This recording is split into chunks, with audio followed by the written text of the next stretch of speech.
Hey guys, today I'm going to cook some pork chops in the slow cooker. So let's get crocking.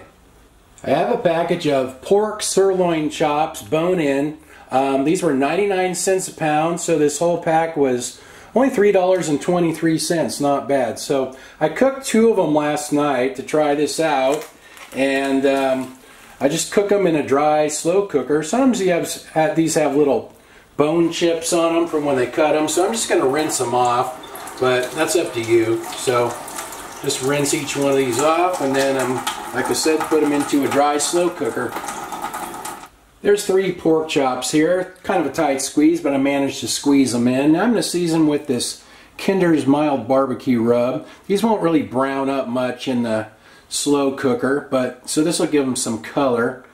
And I'm also going to use some Johnny's seasoned pepper. This has no salt in it, and that rub does, so it's okay to mix them. Besides pepper, this has sugar, red and green bell pepper, garlic, and onion in it.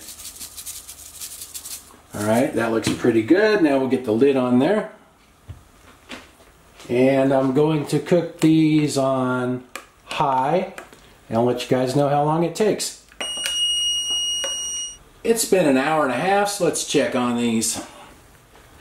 You want pork cooked to 145 degrees Fahrenheit minimum.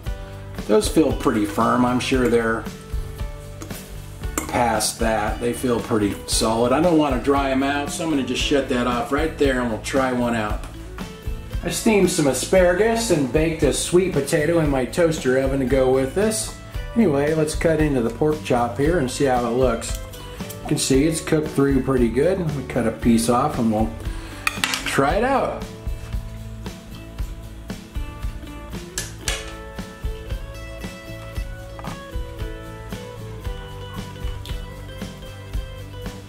Pretty good, just a little bit dry. I probably could have shut it off just a little bit sooner. You definitely wouldn't want to cook it any longer than that.